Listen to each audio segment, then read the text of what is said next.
Once again, this is Awi Bayari on Public Affairs, welcoming you to another edition of the exclusive interview with Manny Victorino, another hero, isa pong bayani ng Philippine Basketball Association. Isang malaking karangalan, Manny. Gano'ng taas ni Manny? I'm 6'5".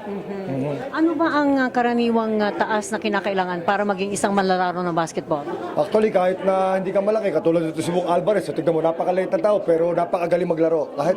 Kahit na hindi ka malaki, pwede maglaro ng basketball. Magandang mensahe yan para sa ating mga nanonood. Kasi marami mga kabataan na nag-aambisyon din na maging manlalaro. Wala pala yan sa taas ng isang tao, kundi dun sa kanyang skill, abilidad. Siyempre, isa na rin yung attitude. Kasi yung attitude talagang malaking bagay para sa isang bata. Dahil naniniwala ako, bago performance, attitude muna. Dahil lang dyan nagsisimula yung porsigido ng isang bata sa paglalaro ng basketball.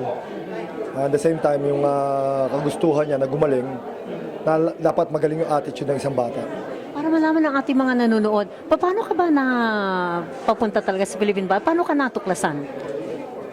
Sa totoo, talagang basketball hard work eh. Talagang kailangan talaga porsigido ka.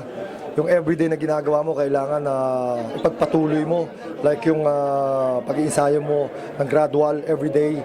Kailangan talagang yung attitude mo na talagang willing ka na gawin yung mga everyday na routine ng life mo na maging magaling ka manlalaro kung hindi sa ensayo. Sinasabi nga nila, practice make it perfect.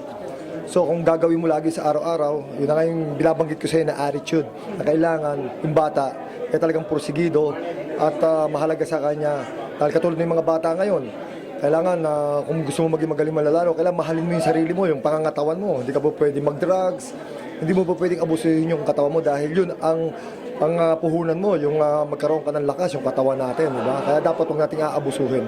Sa ibang palagay, darating ang panahon na meron din tayong manlalarong Pilipino na mapunta sa NBA. Nalalaban kasama nila Kobe Bryant, ni Shaquille O'Neal, si Pau Gasol, o si Yao Ming.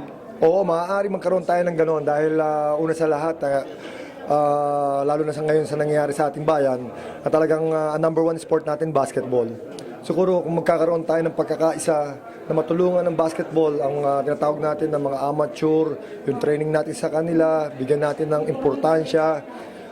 Siguro mayroong mga mangalangilan dyan ng mga Pilipino na maaaring makaakyat sa NBA. Sa totoo lang, marami nga dapat na magkaroon tayo na manlalaro dito sa NBA. Pero hindi magkaroon ng oportunidad na makapasok dahil sa, alam mo na, isa nga dyan, napakahirap ding pumasok sa NBA. Kaya kailangan talaga na magaling na manlalaro natin from the Philippines.